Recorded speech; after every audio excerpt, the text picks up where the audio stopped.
She opened the door before I could knock a second time.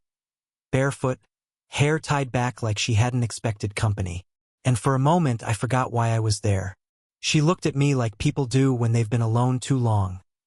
Steady, polite, but faintly surprised to be seen.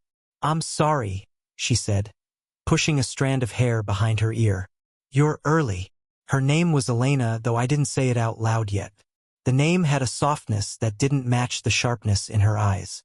She was older than me by maybe 15, 20 years. Not that it mattered once she stepped aside and the smell of cedar and coffee wrapped around me. The job was simple: build her a table. Solid oak. She'd ordered it unfinished. Said she wanted to watch the process. I didn't ask why. I just showed up with tools, a set of instructions, and more nerves than I'd admit. The house was quiet, too quiet. The kind where even the sound of my measuring tape snapping back felt like breaking some kind of rule. She watched from the counter, holding a mug with both hands.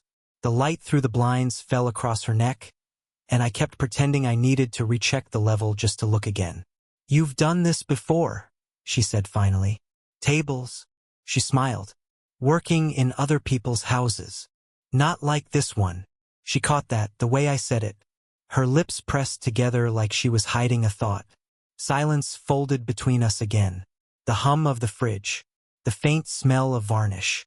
My hands were steady, but my breathing wasn't. Every time I bent to sand the wood, she moved closer. Not enough to be obvious, but enough that I could feel her. The air changed around her. Warmer, slower. When she passed behind me to get more coffee, her sleeve brushed my shoulder. My pulse jumped. "You always this quiet?" she asked. "Only when someone else talks better." Her laugh, low, real, startled both of us. She set her mug down beside the table, closer than necessary. "You're not what I expected." "What did you expect?" She looked at me for a long time before answering. "Someone older." "I get that a lot." "Do you?" I nodded, but my voice came out rougher than planned. "Usually right before they start asking me why I bother." She tilted her head. "Why do you?" I didn't answer. I focused on the grain of the wood, tracing a line with my thumb. It was safer to let her wonder. The hours stretched. I worked, she watched, and somewhere in between, something shifted. Her questions got smaller, more personal. My guard dropped. Her voice softened every time she said my name, like testing how it felt in her mouth. When I finally finished sanding, she came over to run her fingers along the surface. Her nails made the faintest sound against the wood. "Smooth," she whispered. Her hand stopped inches from mine. Neither of us moved. She looked up, that same quiet, unreadable gaze, and for a second the whole house seemed to lean closer. Then her phone buzzed on the counter. She didn't answer it. Didn't look away either. Just that small, almost invisible shift, the moment before something breaks open. "Stay," she said softly. And I did. But she wasn't talking about the table anymore. The next morning, I told myself it was just work, but I showed up early again. Elena was outside this time, trimming the dead leaves from a pot of herbs. She looked different in the daylight. Less like the woman who had told me to stay and more like someone who'd already decided it was a mistake. "You didn't have to come this soon," she said. "I like finishing what I start." "Do you always?" I smiled a little. "Not always." She didn't answer. Just stood there, thumb running along the edge of a cracked pot like she needed to ground herself. Her ring finger was bare, but there was a faint tan line, the ghost of something that used to be there. Inside, the smell of sawdust still lingered. I started laying out the pieces of the table again, trying not to look at her reflection in the window. She kept moving around me, setting things down, wiping a counter that didn't need wiping, pretending she wasn't watching. Every few minutes, her eyes flicked toward my hands. "Was it hard?" she asked suddenly. "Starting over this young? Doing work like this?" I shrugged. "Better than what I was doing before." "What was that?" Waiting for someone to notice I was wasting time. Her expression softened, that quiet understanding only someone who's been through it could give. "I used to teach," she said. "Art. Before everything got complicated." I looked up. Complicated how? She hesitated, then looked away. My ex was the principal. We built a life that didn't survive the job titles. Something in her voice, not bitterness, not self-pity, made me set the sander down. That why you live out here? I asked. She smiled faintly. Out here, nobody expects anything. The silence that followed wasn't empty. It filled the space between us like warm air after rain. She came closer, maybe to look at the wood, maybe not. Her hand brushed mine. Barely, but she didn't pull away. You have steady hands, she said, her voice quieter. Yours aren't, I said before thinking. She froze, then laughed once, short and embarrassed. Guess I'm not used to people noticing anymore. I wanted to say I noticed the first second I saw you, but instead I picked up the varnish brush. She leaned beside me, close enough that her shoulder grazed mine. I could feel her breath when she spoke. You're going to ruin that finish if you keep staring. I wasn't, I lied. I kept brushing the varnish across the wood.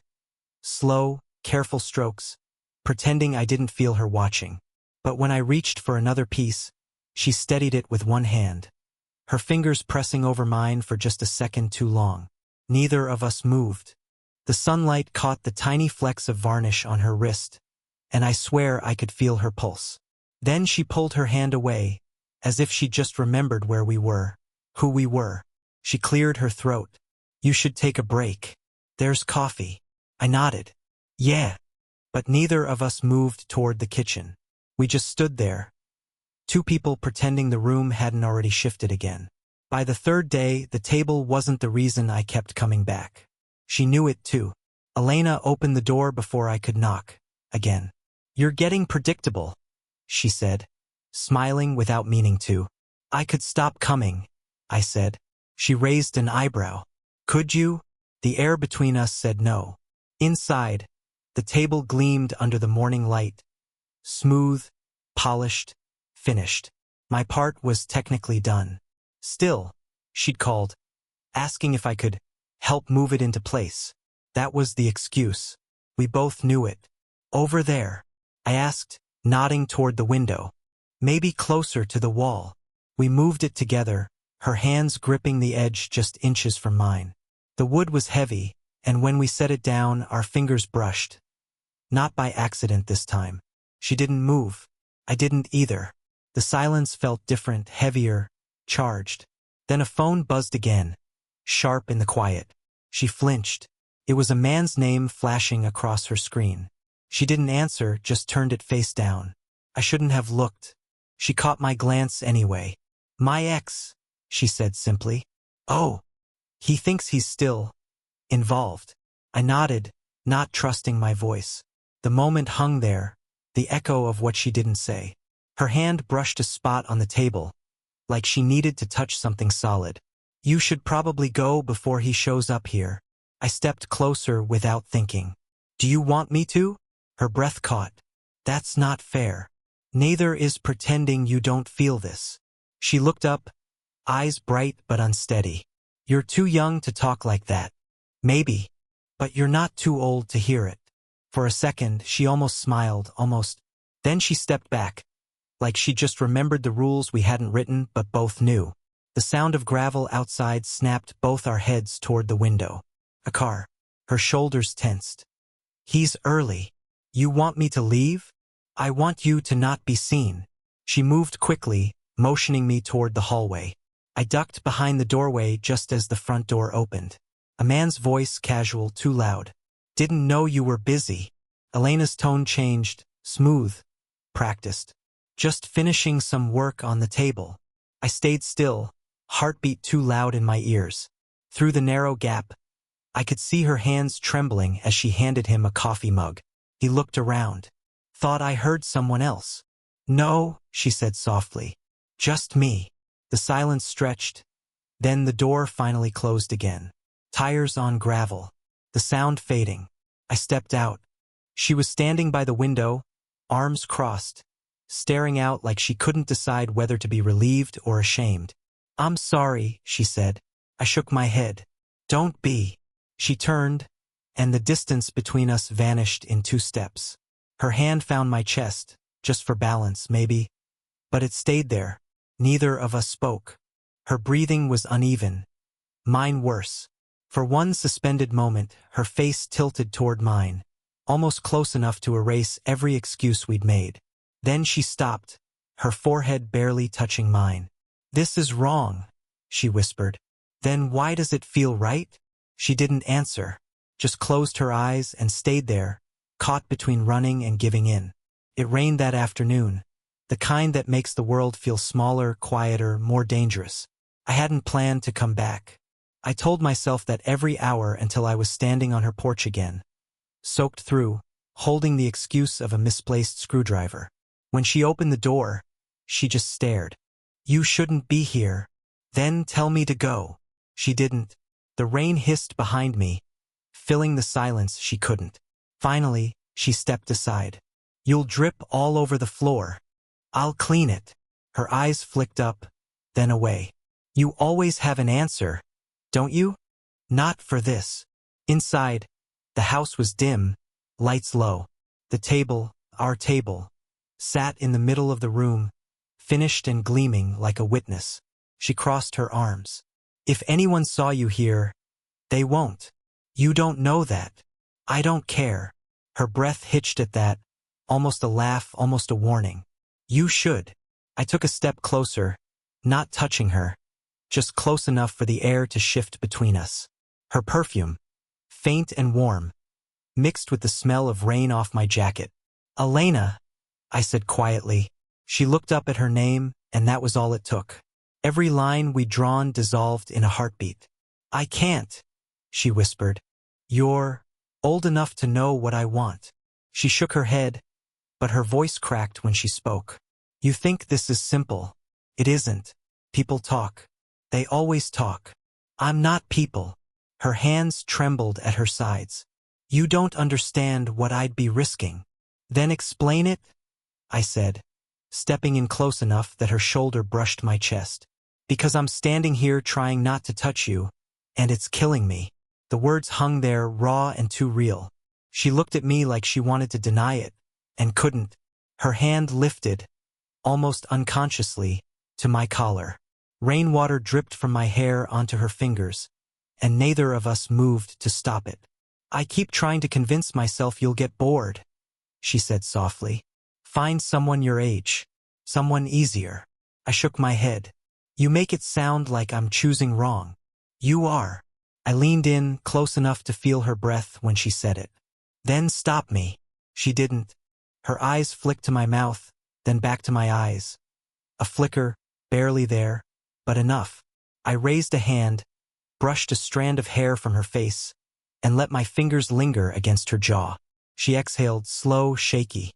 "Don't," she whispered, but it sounded like a plea. "Tell me you don't want this," I said.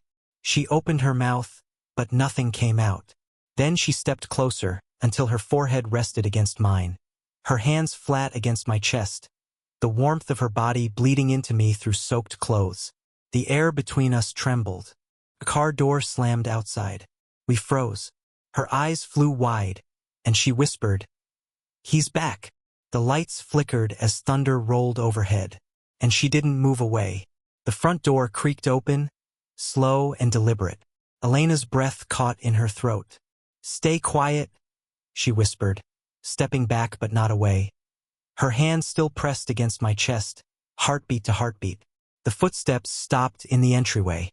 A man's voice, low, casual, familiar. "You left the door unlocked again." Her ex. I could see him now, framed in the hallway light. He was older than I'd expected, gray at the temples, easy confidence. He glanced at the table first, then at her. "You finally finished it," he said. "Didn't think you'd actually go through with it." Her voice was steady, too steady. "I told you I would." I stood frozen in the kitchen's shadow, every muscle tight. The rain beat against the windows like it wanted in. Then his gaze shifted, scanning the room, lingering on the wet footprints I'd left by the door. "Someone here?" "No," she said too quickly. He looked toward the hall. "Car out front." "It's the delivery guy," she said. "Dropped off sealant." I could hear the crack in her tone, small, but sharp enough to give us away. He took a slow step toward the living room. You always were a bad liar, Lena. Something in the way he said her name made my hands curl into fists. Elena, I said, before I could stop myself. He froze. She did too. The silence afterward was brutal. Then he laughed once, low and mean. So that's who it is. Don't, she said, not to him, not to me, maybe both. He turned toward her, eyes narrowing. Christ, Lena. He's a kid. Her voice cracked, soft but firm. He's not. I stepped out of the shadows. You should go. He smirked. Oh, I'm sure that's what you'd like. Enough, she said, stepping between us. Her hand brushed my arm. A warning or a plea? The contact sent a jolt through me anyway. He shook his head, bitter amusement in his eyes. You always needed someone to make you feel wanted, didn't you? She flinched like he'd struck her. And I saw it. The shame she tried to bury, the years she carried alone. He turned for the door, voice colder now.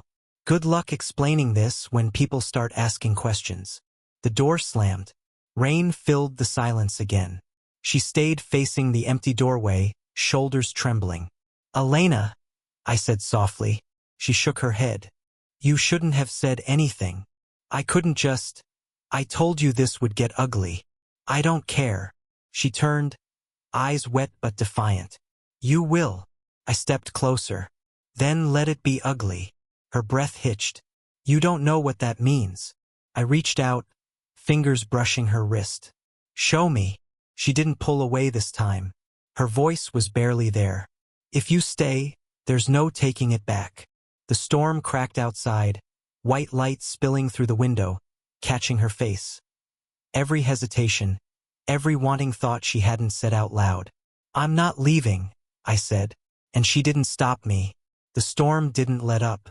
It only got louder, wild against the windows, like the world outside wanted to drown everything out.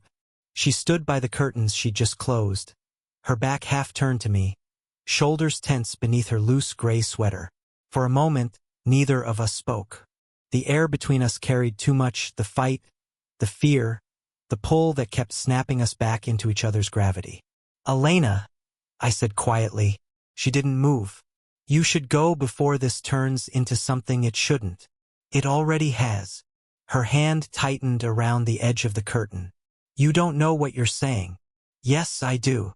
You think this is about you wanting me. I stepped closer, my voice low. It's about you wanting me back. That made her turn. Slowly. Her eyes were tired, bright with something raw. You think this ends well? That anyone walks away whole? I'm not trying to walk away. She shook her head, but the words didn't land. I could see it. The part of her that had already given in long before she'd let herself say it. I've spent years cleaning up the messes that came from wanting the wrong things, she whispered. I can't make another one. Then stop pretending this is wrong. Don't, she said, voice breaking. Don't make it sound simple. I reached out, barely touching her hand. It's not simple, but it's real. Her breath trembled. Her fingers twitched under mine. Not pulling away, not yet. You don't understand what it's like, she said. To be seen after you thought you'd stopped existing for people. I do, I said. Because that's what you did to me. That silenced her. I stepped closer until we were inches apart. Her head tilted just slightly, eyes flicking to my mouth, then back up. The rhythm of the rain blurred everything else. My voice dropped. Tell me to stop. She didn't. The seconds stretched. Her hand came up, fingers trembling as they brushed the side of my neck. Light as breath, deliberate as a confession. Every reason I have to stop, she said, is standing in front of me. Then maybe they're the wrong reasons. Her laugh broke halfway through a sigh. You have no idea what you're doing to me. I think I do. She took one slow step closer. Her forehead touched mine again, just like before. But this time, she didn't pull back. This isn't going to fix me, she whispered. I'm not trying to fix you. She closed her eyes, and for a heartbeat, everything stilled. The rain, the world, the noise in her head. When she opened them again, there was no hesitation left. Her hand found my jaw. Mine found her waist. And then no words, no air. Just the sound of the storm and the weight of something we couldn't undo. When she finally pulled back, her voice was quiet, unsteady, but certain. Now you know. And I did. Morning came quiet, soft light spilling through the half-open curtains. The storm had passed, leaving the air smelling clean. Wood, rain, coffee. The house was still, like it didn't want to disturb what was left between us. Elena sat at the table, tracing her finger along the edge. The same table we'd built. The same one that changed everything. I stood by the counter, 2 mugs in hand, unsure which one to give her. "You didn't have to stay," she said, not looking up. "I know." She finally met my eyes. "You always say things like that, simple, final. Like you've already decided." "Maybe I have." She smiled, tired but real. "You'll regret this someday." "I don't think I will." Her eyes softened, a faint shimmer of disbelief and something else. "Peace. Maybe." She gestured for the coffee, and I handed it to her. Our fingers brushed. This time, neither of us looked away. The silence wasn't awkward now. It was full, familiar, like something earned. "I kept waiting for it to feel wrong," she said after a while. "And it didn't." I exhaled, half laughing. "Good. But it scared me," she added. "Still does." I sat down across from her, elbows on the table, leaning in. "Then let it. I don't need easy, Elena. Just honest." Her gaze fell to our hands, hers steady now, mine open, waiting. Slowly, she slid her palm across the table until it rested against mine. The warmth of it, simple, human, grounding, said more than anything we tried to explain. Outside, the rain had left drops clinging to the window. The world looked washed clean. "I don't know where this goes," she said quietly. "Neither do I," I said. "That's the best part." She let out a soft laugh. "You really are too young for me." "Maybe," I said. "But you make me feel older, like I finally understand something." "What's that?" "That wanting someone doesn't have to mean breaking them." She looked at me for a long time, like she was memorizing something she didn't want to lose. Then she stood, came around the table, and stopped beside me. Her hand rested on my shoulder, light as breath. I looked up and she bent down, pressing her forehead to mine. The gesture that had always stopped everything before. This time it didn't stop anything. "I'm tired of pretending I don't care," she whispered. "Then don't." She smiled against my skin, and I felt it, the shift. No more running, no more hiding. Just 2 people who'd found each other in the quietest way possible. We stayed like that for a long time. No need for words. The table between us, built by my hands, finished by hers, gleamed in the morning light, holding everything we hadn't said.